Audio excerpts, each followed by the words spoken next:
Bayangin, lu lagi jalan pulang sekolah, tiba-tiba dikejar nenek-nenek setan yang kecepatan yang ngalahin motor wrecking.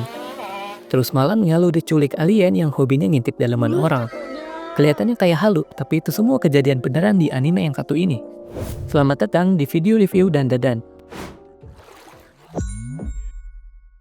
今からセックスします。 Yo, balik lagi sama gua Ken.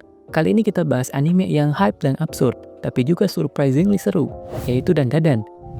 Disclaimer dulu, video ini mungkin mengandung spoiler season 1 dan dadan. Buat yang belum nonton, mending tonton dulu animenya, baru balik lagi ke sini. Oh iya, gue juga belum baca manganya, jadi semua yang gue bahas di sini murni dari animenya aja.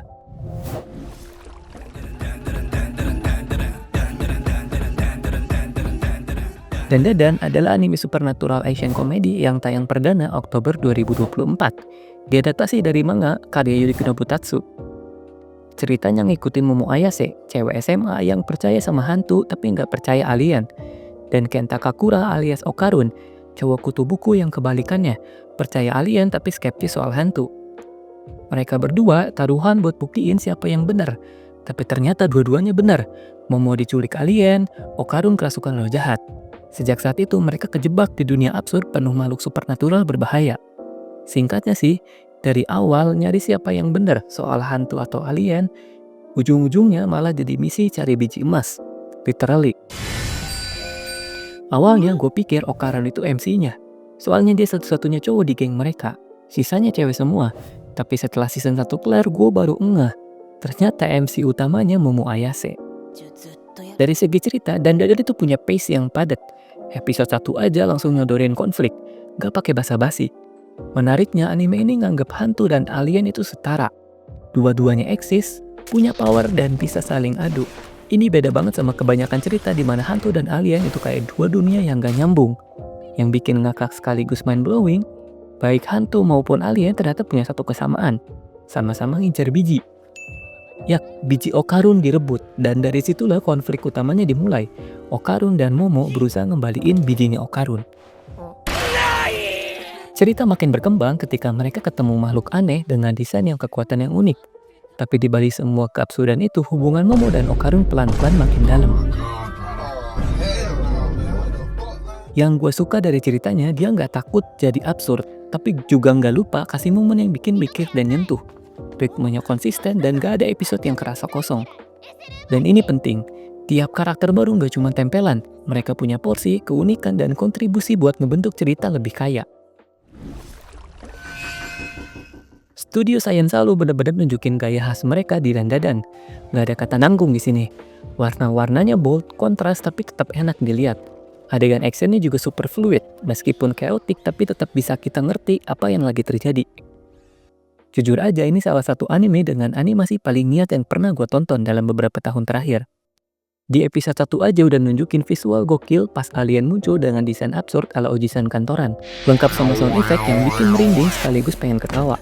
Dan ternyata itu cuma skinnya doang. Setahu gua desain asli alien itu terinspirasi dari salah satu monster di Ultraman. Soalnya mangakanya emang fans berat Ultraman. Yang bikin gua salut, tim animasinya tuh bener-bener kreatif. Mereka nggak cuma ngegambar tapi juga mikirin cara nyampein rasa lewat warna, gerakan, dan transisi. Kalau dibahas satu-satu, kelebihan visual anime ini tuh bisa panjang banget durasinya. Soalnya Dandadan kayak punya color palette-nya gitu, yang beda-beda di tiap episode. Dan itu selalu bikin kita kagum lagi dan lagi.